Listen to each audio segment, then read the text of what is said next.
नमस्कार, जौहर झारखंड देख रहे हैं आप। आपके साथ मैं हूं शिप्रा झा। बुलेटिन की शुरुआत करेंगे इस वक्त की बड़ी खबर से। बड़ी खबर दिल्ली से आ रही है, जहां डीजीपी नियुक्ति मामले पर सुप्रीम कोर्ट में सुनवाई चल रही है। ये बड़ी खबर आपको दिल्ली से बता रहे हैं। डीजीपी नियुक्ति मामले पर सुप्रीम कोर्ट में सुनवाई चल रही है। अवमानना को लेकर दायर याचिका पर सुनवाई की जा रही है। एससी ने डीजीपी नीरज सिन्हा को नोटिस जारी किया है। साथ ही एससी ने डीजीपी की नियुक्ति पर नाराजगी भी जताई है।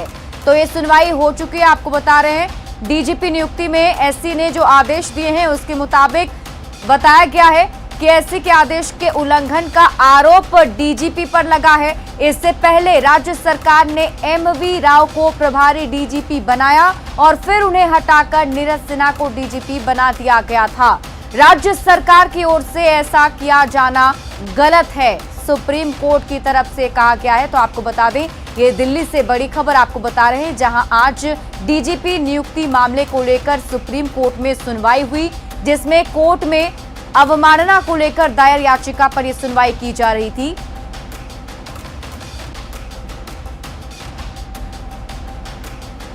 और हमारे साथ इस खबर पर अधिक जानकारी के साथ हमारे संवाददाता सुशील हमारे साथ फोन लाइन पर जुड़े हुए हैं। सुशील, डीजीपी नियुक्ति मामले पर सुनवाई के बाद क्या क्या आदेश एससी की तरफ से जारी किए गए हैं, आपसे जानना चाहेंगे। आज देखिए, साफ तौर से पहले सुप्रीम कोर्ट में झारखंड के जो डीजीपी नियुक्त किए गए हैं, फिलहाल उनकी नियुक्ति को लेकर अवमानना याचिका दाखिल की गई थी। ये कहा गया था कि पूरे मामले में जो डीजीपी की नियुक्ति की गई है उस मामले में कहीं ना कहीं अवमानना हुई है, यानी कि सुप्रीम कोर्ट के प्रकाश सिंह का जो जजमेंट है उसका पालन नहीं हुआ है, लिहाजा पूरे मामले को सुना जाए। बहरहाल सुप्रीम कोर्ट में मामले की सुनवाई के दौरान ये कहा गया कि जो अभी फिलहाल तत्कालीन डीजीपी जो है उनको सरकार ने पहले हटाया और उसके बाद झारखंड में डीजीपी जो रह चुके हैं किरण चौबे, उनकी नियुक्ति जो फिलहाल 31 मई 2019 को की गई थी, वो फिलहाल 31 मई 2021 तक अपने पद पर उनको रहना चाहिए था, लेकिन सरकार ने उन्हें हटा दिया। उसके बाद उनकी जगह 16 मार्च 2020 को एमवी राय को प्रभारी डीजीपी बना दिया गया। जो फिलहाल प्रकाश सिंह के जजमेंट के बाद फिर से उनको हटाने के बाद सरकार ने नीरज सिन्हा को डीजीपी बनाया। सुप्रीम कोर्ट ने साफ तौर से ये कहा कि इस पूरे मामले में यूपीएससी को कहीं ना कहीं ओवरहालिंग की जरूरत है, क्योंकि स्टेट गवर्नमेंट ने ये कहा कि हमने यूपीएससी को 5 बार एक पैनल गठन करने के लिए लिखा, लेकिन यूपीएससी के पैनल का गठन नहीं हुआ, जिसके बाद यूपीएससी की तरफ से जो बातें की गई, जो कम्युनिकेशन किया गया, उसमें कहा गया कि अगर सुप्रीम कोर्ट सरकार दोबारा जाए और वहां से दिशा निर्देश लेकर आए। बहरहाल इस बीच में झारखंड सरकार ने नवीन सिन्हा जो है उनको फिलहाल डीजीपी बना दिया है। सबसे महत्वपूर्ण बात इस मामले में, सुप्रीम कोर्ट ने झारखंड सरकार पर नाराजगी भी जाहिर की और ये कहा कि जब कोर्ट का ऑलरेडी आदेश है तो झारखंड सरकार डीजीपी की नियुक्ति कैसे कर सकती है। अब इस मामले में देखना बेहद अहम होगा कि जब इस मामले में जो अभी झारखंड के डीजीपी है उनको भी पक्षकार बनाया गया है और उनको भी सुप्रीम कोर्ट ने नोटिस जारी किया है।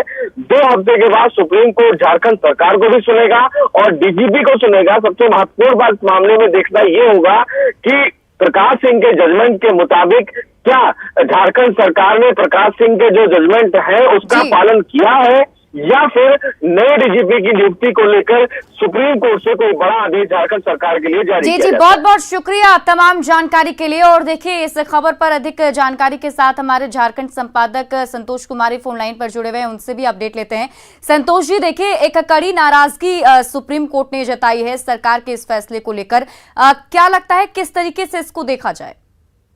देखिए, झारखंड सरकार के लिए एक के बाद एक मुश्किलें खड़ी होती जा रही हैं और इन सारी मुश्किलों के लिए अगर जिम्मेदार हैं तो खुद हेमंत सोरेन जिम्मेदार हैं, क्योंकि इन्होंने अपने आसपास इस तरीके के सलाहकार मंडल को रखा है जिनको कि जुडिशियरी या फिर जो नियम क्या होता है इसके बारे में ये इनको कोई सही सलाह नहीं दिया जा रहा है, जिसकी वजह से ये परिस्थिति आज पैदा हुई है।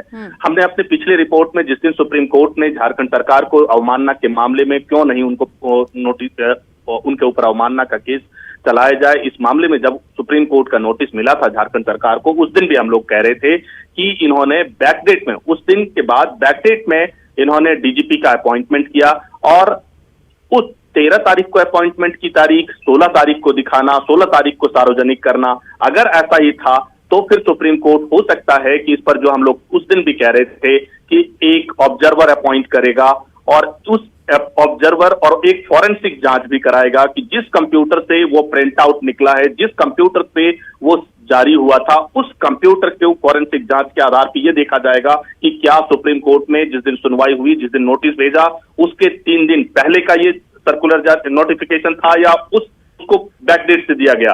तो ये सारी चीजें थी और अब जबकि डीजीपी को इसमें पक्षकार बनाया गया है तो अब डीजीपी को जवाब देना है, लेकिन कमल नयन चौबे को जिस तरीके से हटाया गया वो सुप्रीम कोर्ट ने अभी प्रथम दृष्टया ये लगता है कि क्योंकि 2 साल का टेन्योर था, 2 साल के टेन्योर को सिर्फ 11 महीने के टेन्योर में 11 महीने के कार्यकाल में ही हटा दिया, तो ऐसे में नीरज सिन्हा का अपॉइंटमेंट अब सवालों के घेरे में है। अब ये अगला सवाल मेरा आपसे यही था कि जिस तरीके से झारखंड सरकार एक बड़ी गलती दिखाई गई है और झारखंड सरकार की तरफ से की गई है और एससी ने तो फटकार लगा ही दिया, अब क्या लगता है अब जो आदेश आए हैं इसके बाद क्या कुछ चेंजेस हो सकते हैं सरकार की तरफ से?